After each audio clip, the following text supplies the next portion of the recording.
Science sometimes pulls the trigger a little too quickly. Hi, I'm Nick. This is 10 Minutes with Nick. And today I'm going to talk about science. Not all of science. I don't have 10 minutes is not enough time to do a full and comprehensive review of the entire field of science because, well, science is a mite complicated. I know. I'm shocked. You're shocked. We're all shocked.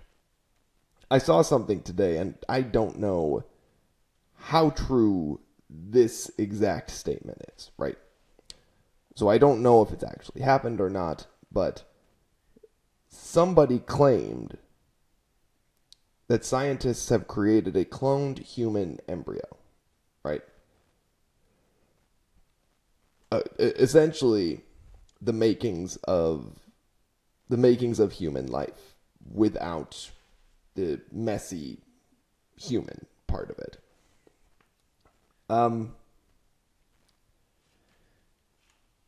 Many questions would arise from that because that's dicey. That's dicey to me. It's dicey and just in general confusing. Mostly because I've got this wicked glare in my glasses. Hang on. It's dicey and a little bit confusing, mostly because we're trying to figure out... we can't even agree on a definition of when life begins when humans are involved. Right?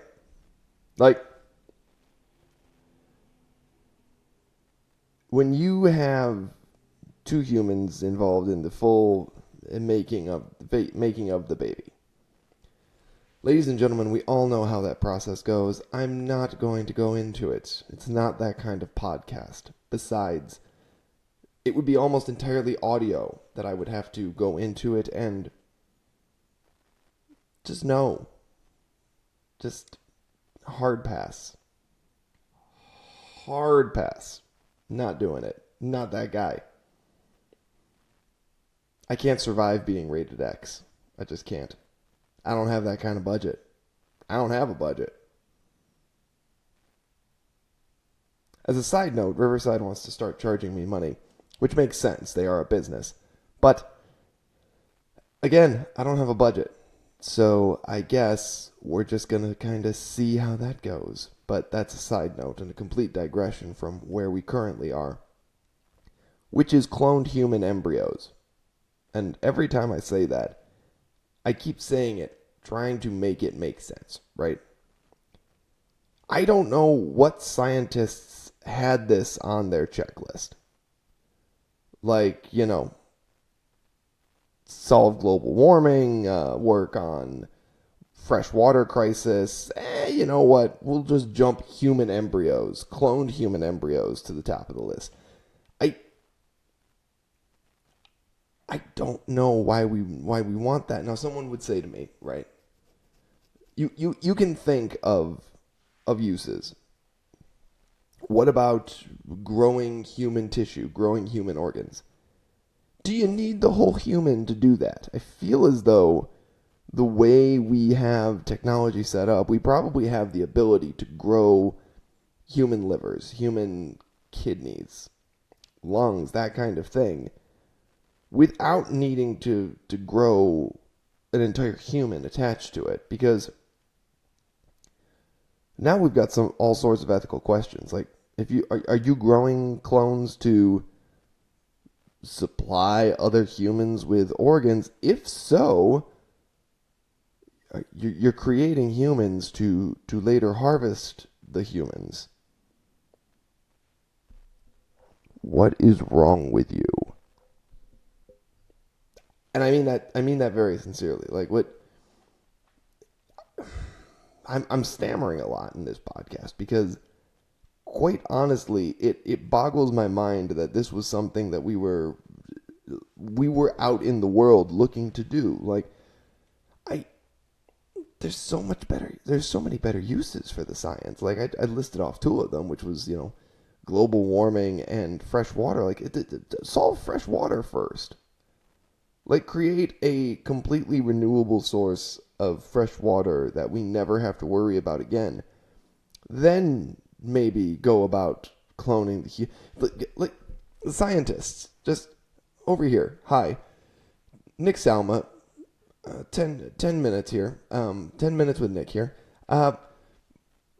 Humans seem to have a plenty easy time going about making humans. There's 7 billion of us on the planet, 300 million in the United States alone, 300 million plus, I should say.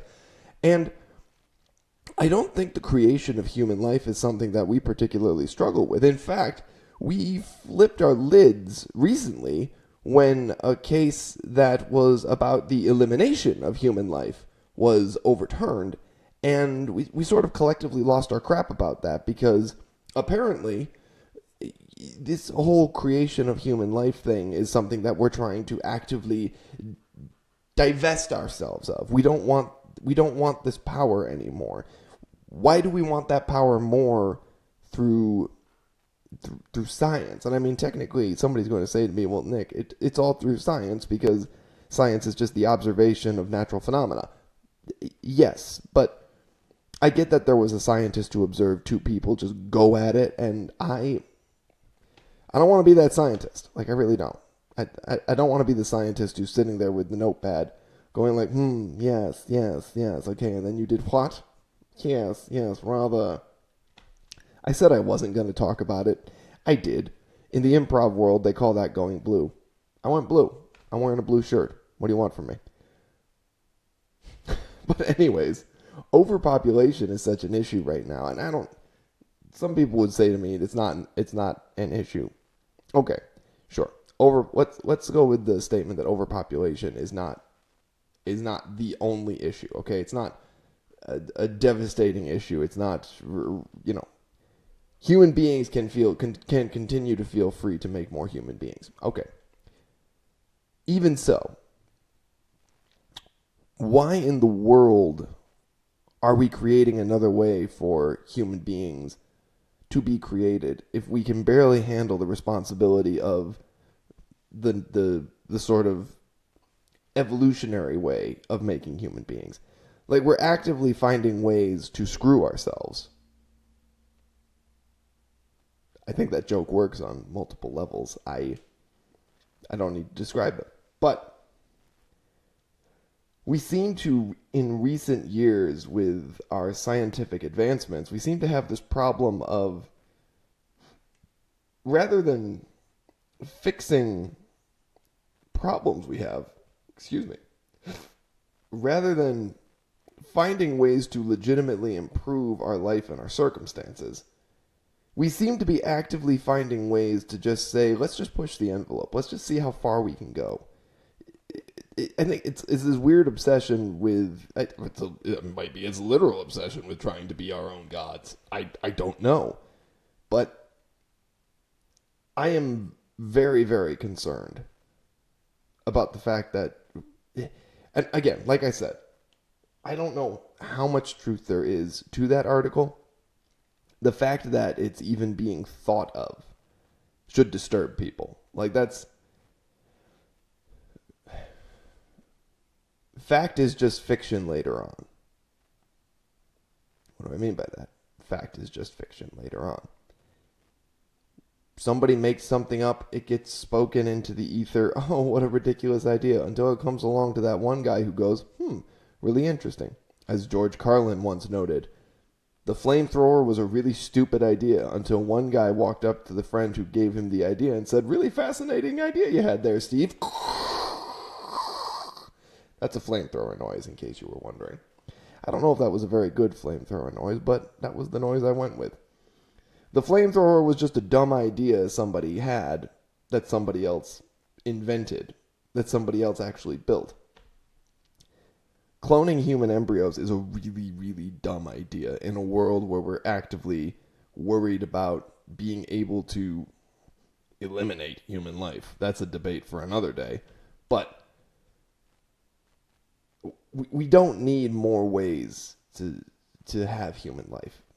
Like I said, we've mastered and are relatively prolific at the current way and such, and so prolific that we have an overabundance. And what do I mean by that?